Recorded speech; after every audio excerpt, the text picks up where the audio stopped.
Hey guys, and welcome to my guide on 61 Pyromancer. 61 Pyromancer is currently Mage's strongest range soul, and it's really a spec which every Mage needs to play because there are a ton of fights which you're required to play Pyromancer. So let's get started. We'll look at the soul tree first. So 61 Pyromancer, obviously, and then we have 12 Stormcaller, 5 in Storm Energy, 5 in Cyclogenesis, and 2 in Conductive Medium. And then the last 3 points go into Harbinger with Spell Power. Now, if you don't have Harbinger, there aren't the greatest alternatives, but if you have to, then you either want to go 3 points in Elementalist or 3 points into Necromancer with the percentage damage. But really, Harbinger is a lot better. The masteries you want to be taking are Ethereal Flux, Methodical Destruction, Mental Cynosure, and then the 62 and 61 actually have no effect on the DPS, but if I had to choose, I would always go Proficient Restoration and Arcanist Shield. Okay, if you need some time to copy it down, then pause the video here. I'm gonna crack on.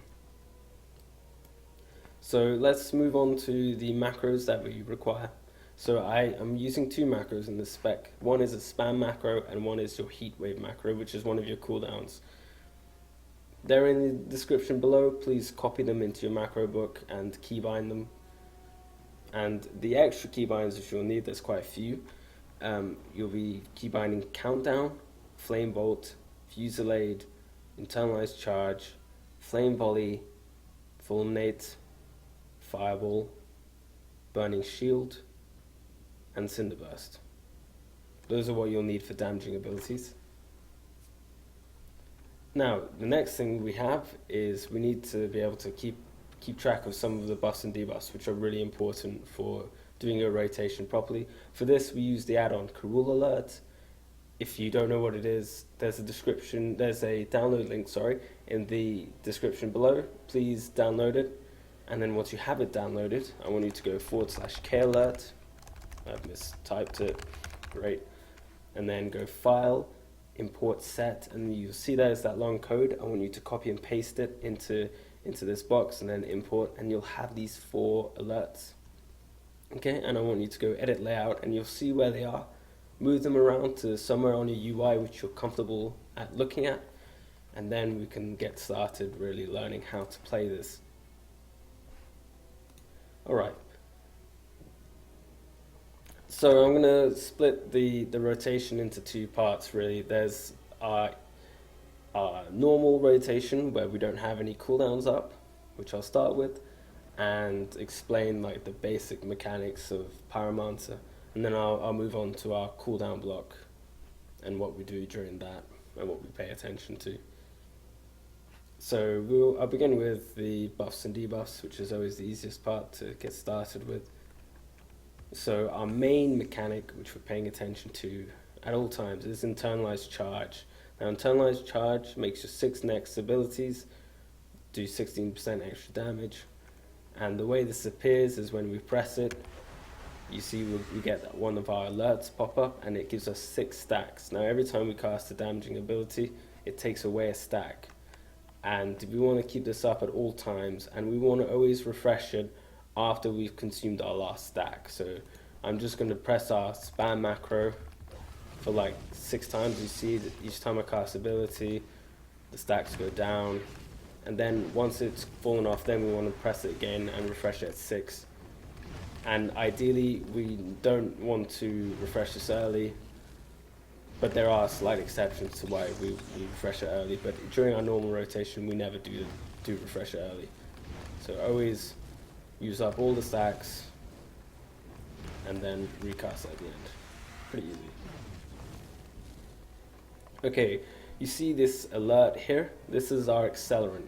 Now this is another really important debuff which we need to keep up at all times. The way this is applied, it's applied to our target every time we cast Countdown. And of course we have our separate keybind for this. So at the start of the fight, we always use Countdown first. And then for the rest of the fight, Countdown is actually in our spam macro, so usually it will be refreshed by itself. However, during our cooldowns and certain unlucky parts during our normal rotation, it might get to like a low duration. If that ever happens, then we just use countdown manually with our keybind.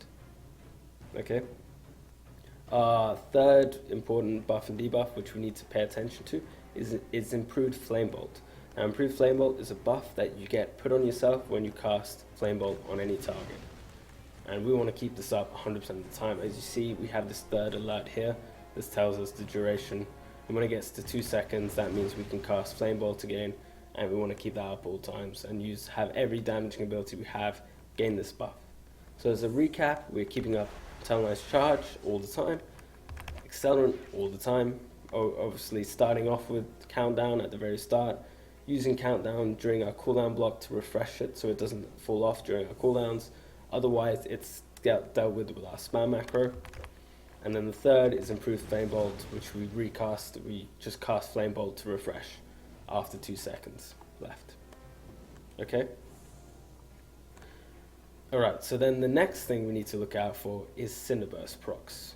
Now, Cinderburst procs, they will appear on your UI as a Cinderburst icon and as a reactive. And when this happens, it means your next Cinderburst, when you cast Cinderburst, it's going to be instant cast. And when this happens, we essentially want to use it immediately if all our buffs and debuffs are up.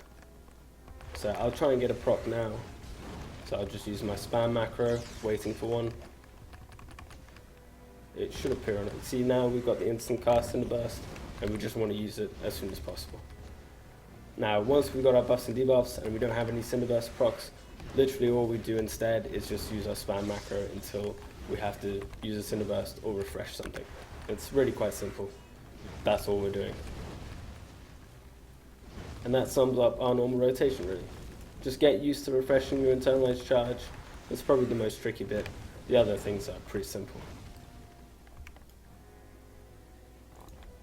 Okay, so we'll start talking about our cooldowns. Now, our cooldowns it takes the rules, the same rules we have during our general rotation. So we're keeping up internalized charge, we're keeping up accelerant, we're keeping up improved Flame Bolt, but there's some extra considerations we need to take.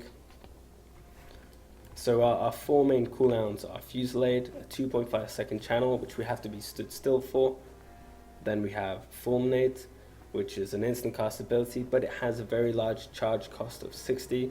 This kind of makes it very unique and kind of important to using properly, in the way that we have to track our internalized charge stacks when we use this. I'll go into this a bit more in a bit.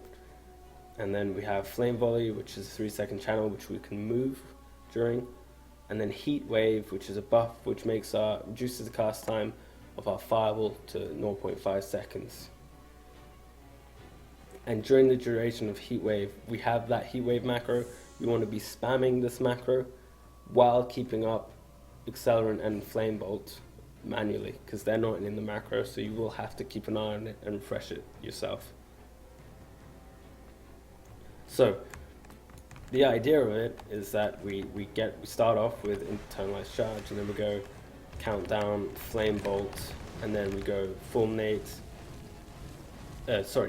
into Fulminate, then Flame Volley, and then we need to refresh our buffs and debuffs, and then we go into Heatwave and spam our Heatwave macro, and we can see the Karuul Alert shows the duration of our Heatwave.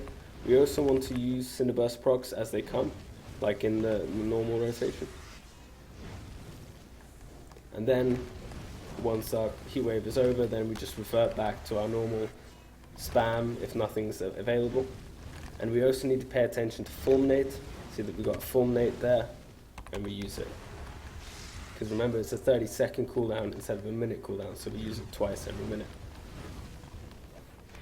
So that's essentially all we're doing. So remember, with our cooldown block, we use Fusillade into Fulminate, into Flame Volley, and then into Heatwave.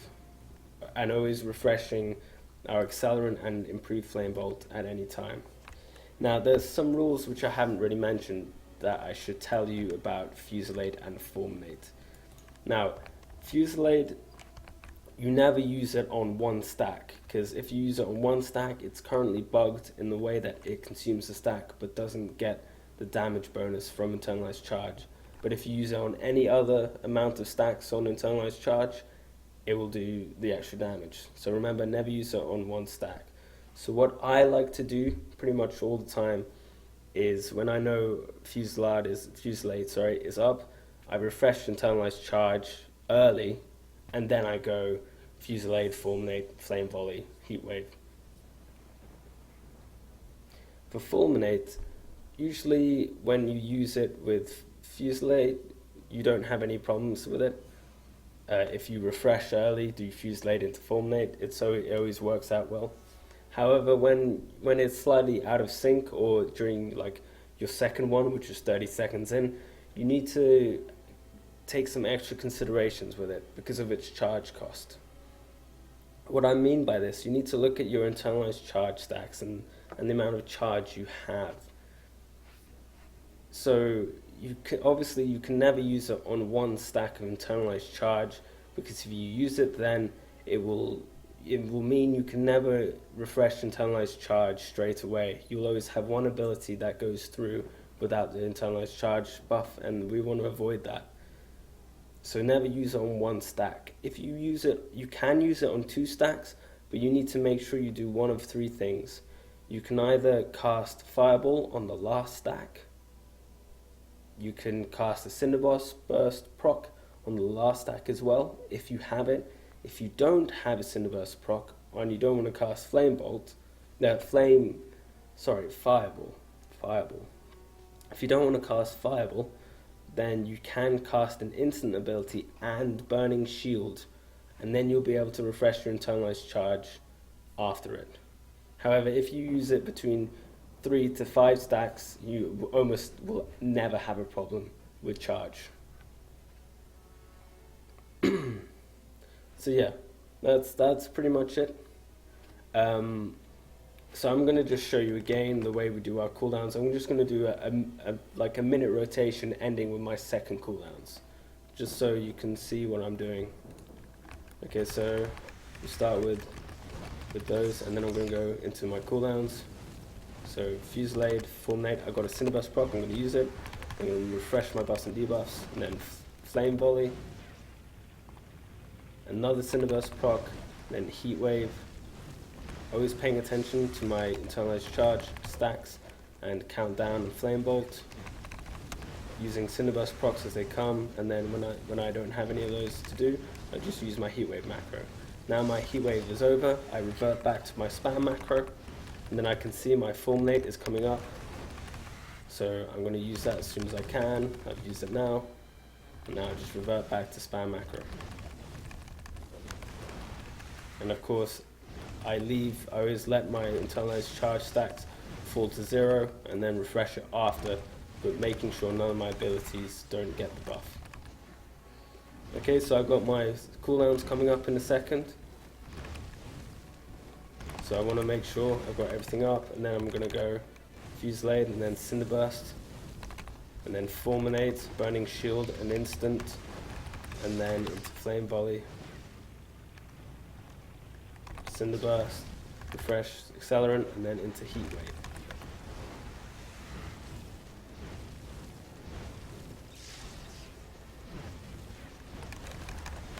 And using my Cinderburst procs, and just going to wait out the duration of Heatwave, and then back to my spam. That is Pyromancer, and it never really deviates away from that. It's really quite simple. Okay. That pretty much sums up my guide on 61 Pyromancer. Something that I did forget to mention, which I really should have mentioned earlier, but hopefully I'll put this in the description, so hopefully you guys have read this already. But the buffs you want to be using are Pyromancer's armor and lightning charge. Again, sorry if you've gone through like learning everything and just wondering what buffs to use. Well, that's your answer now. But ignoring that little blunder, I hope you guys like this guide. It was a little longer than I planned it to be, but I think most of it was relevant. Drop some feedback in the comments. or on the forum thread. Let me know what you thought and if it was any good. I'd love to know.